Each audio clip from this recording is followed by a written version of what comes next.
प्रणाम। मैं विमर्श मीडिया से राम और जदवंशी।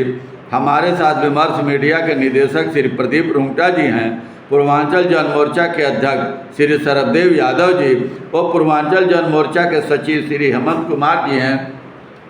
हेमंत कुमार जी, पीएसी के सामने सेबी प्रमुख मावी चुग शामिल नहीं, इसको आप कैसे देखते हैं? प्रणाम, आदाब, सत श्री अकाल और विमर्श मीडिया चैनल पे सभी दर्शकों का हार्दिक स्वागत है।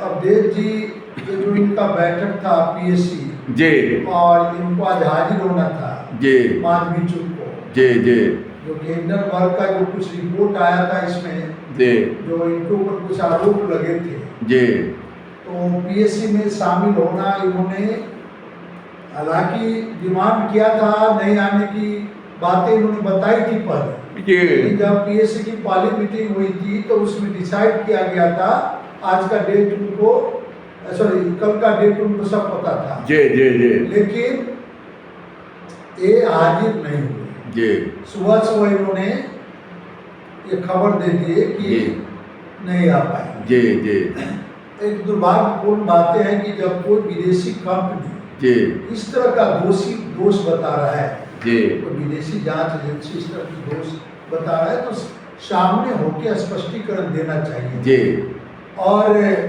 दुर्भाग्य को देखिए कि भारतीय जनता पार्टी जी, इसके शामिल न होने का जी। सही ठहरा। दूसरे को तो उपदेश देते हैं। जब साफ आपकी व्यवस्था, आपका सारा काम साफ है तो आपको पेश होने में क्या, आप अपने उस बात को रखिए। नहीं तो हैरानी देखिए, यही भारतीय जनता पार्टी के नेता जी, और चैनल पे बैठ के सफाई देने लगते हैं जी, कि हाजिर क्यों नहीं हुआ। जी, जैसे केजरीवाल के समय में देख रहे हैं कि कई बार हाजिर नहीं हुआ था। जी, जी, जी, तो ऐसे लोग दूसरे को तो ज्ञान बांटते हैं, जी, लेकिन जैसे माधवी चुग जी, पीएससी में नहीं आई, जी, इसमें हाजिर नहीं हुई, जी, तो इसको सही ठहरा। इनको सवाल जवाब देना चाहिए ना। तो ईडी जैसे बुलाती है तो सब जा करके पेश होता है, हाँ। तो उसी तरीके से इनको भी आके पेश होना चाहिए। वो भी पीएससी के बुलाव पर वेणुगोपाल इसके थे, जी, अध्यक्षता में इनको आनी थी, जी, लेकिन आए नहीं। जी। एक दुर्भाग्यपूर्ण बातें हैं कि यदि कोई विदेशी एजेंसी और इनके ऊपर कोई आरोप लगा रहा है, कोई दोषी इनको ठहरा रहा है, जी, तो आकर के इनको सफाई देनी चाहिए, जिससे कि दूध का दूध, पानी का पानी हो जाए और विदेशी एजेंसी को जवाब भी दिया जाता। जी, लेकिन ये आने से कतरा के नहीं आए। जी, तो हो सकता है कुछ दाल में काला हो जी। और इस पर ज़्यादा जो है वो तो जब बैठक में आएगी उसके बाद ही जब इस पे जांच पड़ताल होगा, पूछताछ होगी, मगर बैठक में आना चाहिए। जी, ये सही बात नहीं है, बहुत बड़ा गलत बात है। जी। हेमंत कुमार जी, शिक्षा और नौकरी में पिछड़े, अति पिछड़े दलित, महादलित के पिछड़ने का प्रमुख कारण क्या है? देखिए अवधेश जी, ये प्रश्न जो है एक बहुत जटिल प्रश्न है। जी, मैं प्राचीन भारत की बात छोड़ दीजिए, जी, 3000, 4000, 5000 महाभारत रामायण की बात छोड़ दीजिए, जी। तो क्या हो रहा था उस समय भी आपको यदि रामायण, शिक्षा में भी उस दौरान भी शिक्षा में बेईमानी थी। रामायण महाभारत की आप यदि देखते हैं, जी, जी, यदि जी। आप इतिहास को तो खूब जानकारी है। एकलव्य का अंगूठा काट लिया गया। अब इससे आज उससे भी ज्यादा बदतर स्थिति पिछड़े दलितों आदिवासियों की है। अब यदि उस ग्रंथ को यदि आप मानते हैं, जी, उसमें बहुत सारी चीज ऐसी चीज लिखा हुआ है जी, जिस पर बहुत सारे विवाद खड़े होते रहते हैं अक्सर। जी, अब सही या गलत जो भी है वो जनता के संज्ञान में। जी, लेकिन मैं आपको आधुनिक भारत से बात करना चाहूँगा। जी, जब अंग्रेज भारत वर्ष में आना शुरू किए, जी, तो देखिए अंग्रेज ने एक लाया निस्यंदन थ्योरी। जी, निस्यंदन थ्योरी का कंसेप्ट समझिएगा, और उस समय के जो भारतीय थे, जी, एक तरह से आर्च का वंशज समझिए, जी, जी, जो आज अपने को सत्ता में भी बनाए हुए हैं जी, और अपने को सबसे बड़ा ज्ञानी समझते हैं। जी, निस्यंदन थ्योरी का सपोर्ट किए, जी, और निस्यंदन थ्योरी का कंसेप्ट को कैसे सपोर्ट किया? जी, अंग्रेज का कहना था कि हम सबको शिक्षा नहीं दे सकते, जी, ये पॉसिबल नहीं है। जी, हम संपन्न लोगों को शिक्षा देंगे जी, और यह शिक्षा ग्रहण करके जी, उन वंचित वर्गों को जाके शिक्षा देंगे। देंगे। लेकिन ऐसा हुआ नहीं। जी, जैसे इनको शिक्षा मिला, जी, संपन्न वर्गों जी। का। संपन्न वर्ग कहने का तात्पर्य आप समझ सकते हैं हम क्या कहना जी चाहते हैं। जी जी, उच्च वर्ग। यहाँ इस पे कहना ज्यादा ठीक नहीं है। जी तो इसके बाद उन्होंने ऐसा नहीं किया। हाँ, जी। एक दो ने किया इस काम को जी, बाकी इसमें कुछ लोगों ने 10% ने माने कि समाज के देख 10% नहीं, 1-2% मुश्किल से जी जी इस पर कोशिश किया। जी, 1-2%।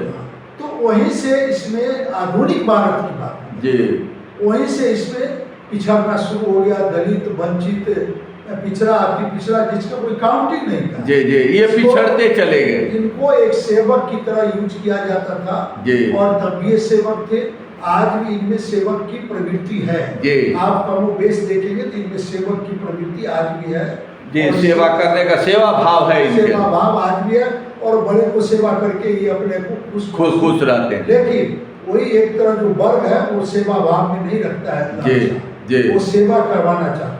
जी तो निस्यंदन थ्योरी के बाद जो निस्यंदन थ्योरी से ज्ञान ली अंग्रेजों के समय में, जी, वो अंग्रेजों के नजदीक होने लगे जी और काफी नजदीक हो गए। जी, उसी आधार पर एक जमींदार वर्ग भी खड़ा हो गया। जी और बहुत सारे ऐसे वर्ग अंग्रेजों ने बनाया जी, जिससे उसके सामने वो अपना एक राज कर सके लंबे समय तक। जी जी, जमींदारी प्रथा उसी दौर से है सब।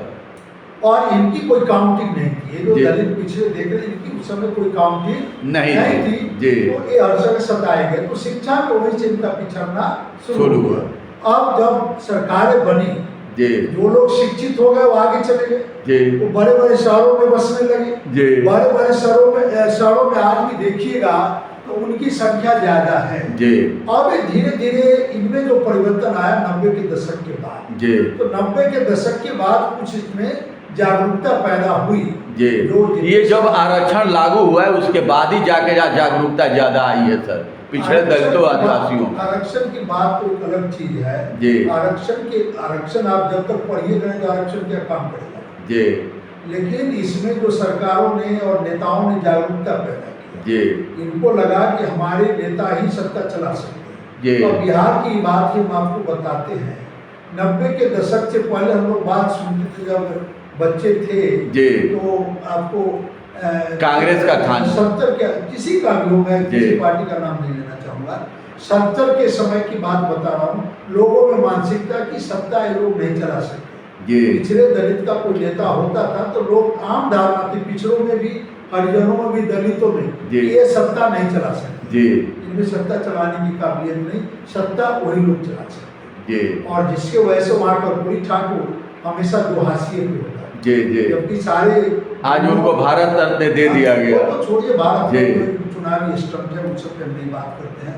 भारत रत्न देने से क्या होता है, वो सब एक चुनावी समाज को भी शिक्षा विहीन रखो और एक को शिक्षा में भारत रत्न दो। तो उनको जो है लोगों में धारणा थी कि लोग शिक्षा जी। ज्यादा एक्टिव नहीं नहीं। होंगे और सरकार नहीं चला सकते हैं। जी। इसलिए हमेशा जो चुनाव होता था जी। उन्हीं लोगों का चुनाव होता था। जी, जी। समझा? सरकार के लिए उन्हीं लोगों का चुनाव होता था, वही सरकार में जाती थी। जी, लेकिन 90 के बाद जब सरकार बनना शुरू हुआ कई राज्यों में, जी। वो सरकार अच्छे से चली जी। और लंबे समय तक चली। तब इनकी जागरूकता आई और जागरूकता आने के बाद ये तब शिक्षा के इनमें प्रचार हुआ। शुरू हुआ। जी। तो निस्यंदन थ्योरी एक बहुत बड़ी जी। ड्रॉबैक था इसके अंदर। जी, जी, जी। समझे? तो इसी से शिक्षा में पिछड़ते चले गए। जी। अब उदाहरण स्वरूप देखिए, जी। 2014 में आपको यूपी के अंदर जी। एक फैसला है। जी, जी, फैसला क्या था कि सरकारी स्कूल में सभी सरकारी बच्चे पढ़ेंगे। जी। अब इलाहाबाद हाई कोर्ट का फैसला आया था कि इसमें सरकारी कर्मचारियों के भी, अधिकारियों के भी बच्चे भी सरकारी स्कूल में पढ़ेंगे, मगर इन्होंने इसको भी दबा दिया। इनको दबा दिया। इलाहाबाद कोर्ट का फैसला था। जी। आप देखिए इस पर कोई सुनवाई हुआ? कोई सुनवाई नहीं, आज तक कोई सुनवाई नहीं हुआ। तो शिक्षा में बिछड़ने का सबसे बड़ा कारण है जी। कि जो लोग ऊंचे ओहदे पे बैठ गए, जी। इसको ठीक से शिक्षित होने नहीं दे। आप उदाहरण के स्वरूप पे देखिए, अभी आपको लेटरल एंट्री आपके सामने है जी। कि किस तरह से इसका हक खाया गया। जी। आपको यूपी शिक्षा 69,000 शिक्षकों की भर्ती में किस तरीके से पिछड़े दलितों आदिवासियों का हक खाया गया। तो इनका सबसे बड़ा दूसरा चीज, जी जब निषेधन थ्योरी के समय से जब शिक्षा लेना शुरू किए, जी तो ये जो लोग थे शिक्षा लिए संपन्न वर्ग, जी धीरे धीरे माइग्रेट करते गए शहर जी। में, बड़े बड़े शहरों में माइग्रेट किए, इनकी संख्या शहरों में ज्यादा हो जी। गई, और जो आए दलित पिछड़े से भी आए तो सेवा के लिए आए हम। जी जी समझिए, अब इस चीजों में सुधार में समय लगेगा। अब सुधार देखिए धीरे धीरे हो रहा है, जागरूकता आई है, जी। बहुत अच्छी बात है। जी। विचरने का सबसे बड़ा जी। कारण। अध्यक्ष जी, आपका क्या विचार है? देखिए, जब तक लोग नहीं समझेंगे जी कि समाज में क्या होना चाहिए, कैसे उत्थान होना चाहिए, जी तो वो सुधार नहीं होना है। और जो जनप्रतिनिधि हैं जी वो अपने वोट के लिए और उसके लिए करते हैं, समाज के लिए कुछ भी नहीं कर रहे हैं, जी। और इसीलिए समाज पिछड़ता जा रहा है। सर अध्यक्ष जी, मैं ये सवाल पूछना चाह रहा हूँ कि शिक्षा, टीचर जो पढ़ाता है, सुविधाएं, टीचर क्लास में टीचर अध्यापक होना चाहिए, ताकि जितने हमने ये देखा है कि चाहे वर्दी घोटाला हो, चाहे भोजन घोटाला हो, अपराह्न घोटाला हो, खाने पीने की चीज़ों, जितनी सुविधाएं हैं, इनमें सिर्फ घोटाला होता जा रहा है। आज देश भर में है, किसी भी स्कूल में वो पढ़ने के लिए पूरी ना टीचर है, ना पूरा टाइम पर कापी किताब मिलते, माने बच्चे के ज्ञान आगे बढ़े उस चीज़ों पर भी सरकार का ध्यान नहीं है। देखिए होता क्या, जी जनप्रतिनिधि जो है जनता से या क्या क्या यहाँ जरूरी है, जी क्या क्या चाहिए हमारे क्षेत्र में, स्कूल चाहिए या कैसा चाहिए, जी वो विधायक सांसद जो है करते हैं। और वो जो है विधायक जो है विधानसभा में या संसद जो है सदन में रखना है, तो ये काम तो जो है वो नेताओं ने छोड़ दिया है। जी वो राम भरोसे छोड़ा गया है, स्कूल चल रहा है नहीं चल रहा है, गरीब पिछड़े के बच्चे हैं, जी उनके ऊपर किसी का ध्यान नहीं है। जी। वो केवल वोट की राजनीति कर रहे हैं और यही के पास चल गया है। हेमंत कुमार जी, आपका विचार? मैं एक चीज बताया, देखिए इन वर्गों के साथ शुरू से ही जी मतलब इस तरह का खेल शुरू हुआ जी। है, और आज भी आप खेल शुरू है। जी जी, आज भी वही दौर है। दूसरी चीज, शिक्षा बजट हर साल कम होता चला जा रहा है। तो गोली मारिए, बजट तो सबके लिए जी। है, उस पर हम बात नहीं करते। आप सिंपल सी बात देखिए, इन वर्गों में उतनी अभी जागरूकता भी नहीं है, जी आप उस फैक्ट को नहीं जान पाते। जी अभी आप देखिए इन वर्ग के नेता लोगों को, जी जब यूपी शिक्षक भर्ती बोर्ड में घोटाला हुआ, जी, वो इस वर्ग की कोई नेता ने आवाज उठाया? न नहीं उठाया। नहीं उठाया। सिर्फ समाजवादी का कुछ था अपना, और जी जी जी, कुछ वर्ग से जुड़े हुए बच्चे लोग, बच्चे जो आवाज उठाए उन्हीं का समाजवादी पार्टी ने समर्थन किया। जी कोई नहीं आवाज उठाया। जी, कोई नहीं उठाया। तो वहां तक पहुंचा, जबकि बीजेपी कहती है मैंने पिछड़ा आयोग बना दिया। जी, ये तुम्हारे आयोग बनाने से क्या फायदा? तुम्हारा मुख्यमंत्री इसके हक को खाया, जी उसके इशारे पे इशारे कुकर्म हुए, जी जी और तुमने एक शब्द आज तक नहीं बोला। जी। आज तक ये शब्द RSS बोली ना, हमारे प्रधानमंत्री जी बोले नहीं बोले। तुमने इसकी सारी नौकरी खा, और यहाँ पार्लियामेंट में मंत्री बना दिए, तुम्हारे हक के इतने पिछड़ों को बना दिए, इतने दलितों को बना दिए।